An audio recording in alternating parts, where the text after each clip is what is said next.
Hello दोस्तों, अब हम एक कंपनी की बात करेंगे जिसका नाम है ट्राइडेंट लाइफ लाइन लिमिटेड। ये बेसिकली एक एसएमई कंपनी है और इसका बिजनेस मॉडल के बारे में पहले बात करते हैं। तो बिजनेस मॉडल इनका सिंपल है। ये फार्मास्यूटिकल प्रोडक्ट का मैन्युफैक्चरिंग एंड मार्केटिंग करते हैं।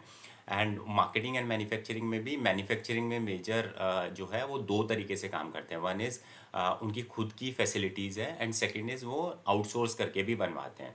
नाउ फार्मा के अंदर outsource is a big thing, क्योंकि उसके अंदर आपका जितनी भी कंट्रीज आप एक्सपोर्ट कर रहे हो उनकी रेगुलेटरी अथॉरिटी से अप्रूवल लगेगी और आपको quality check and control check करना पड़ेगा। But they are doing this pretty nicely. So उनका ये मैन्युफैक्चरिंग परस्पेक्टिव से एक हाइब्रिड मॉडल है जो कि वो दूसरों से भी बनवाते हैं, खुद से भी बनवाते हैं। जहाँ तक प्रोडक्ट पोर्टफोलियो की बात है, उनके अभी तक 1070 प्रोडक्ट रजिस्टर्ड है across the different export market, which is around 23 countries में ये लिस्टेड है।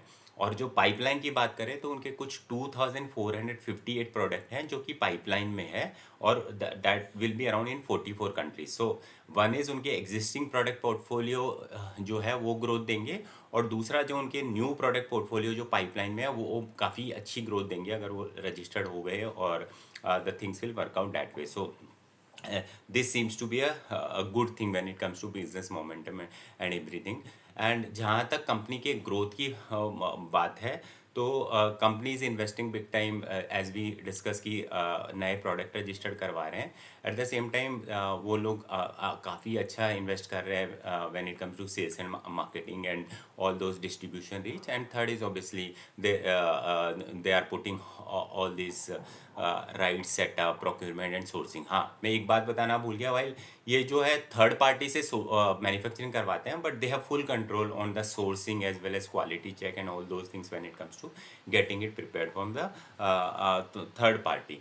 जहाँ तक कंपनी के रेवेन्यू और ग्रोथ की बात है तो Q3 के अंदर उनकी रेवेन्यू ग्रो हुई है 44% से एंड एबिटा ग्रो हुआ है 53%। सो एबिटा परस्पेक्टिव से they have receive the decent operating leverage, उनके मार्जिन इंप्रूव हो रहे हैं।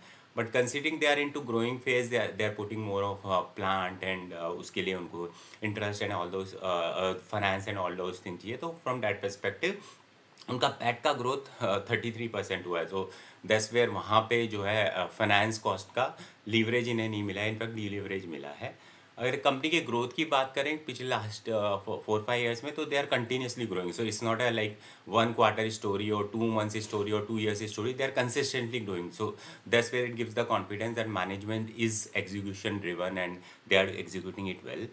एज फार एज वैल्यूशन की बात करें तो they are it is on the valuation of 18। So a company which is growing bye 44%, और अगर मैं पैट का बात भी करूँ 33% से पैट ग्रो किया है और P is 18। So which seems to be again the if I put the metrics of revenue versus the P, तो और रेवेन्यू ग्रोथ वर्सेज पी, तो it falls into the category one where the P ratio is lower than the revenue growth. And it's not that they are going to stop investing or growth. So there seems to be, basis is all the registration pipeline and everything, it seems that they'll keep on growing.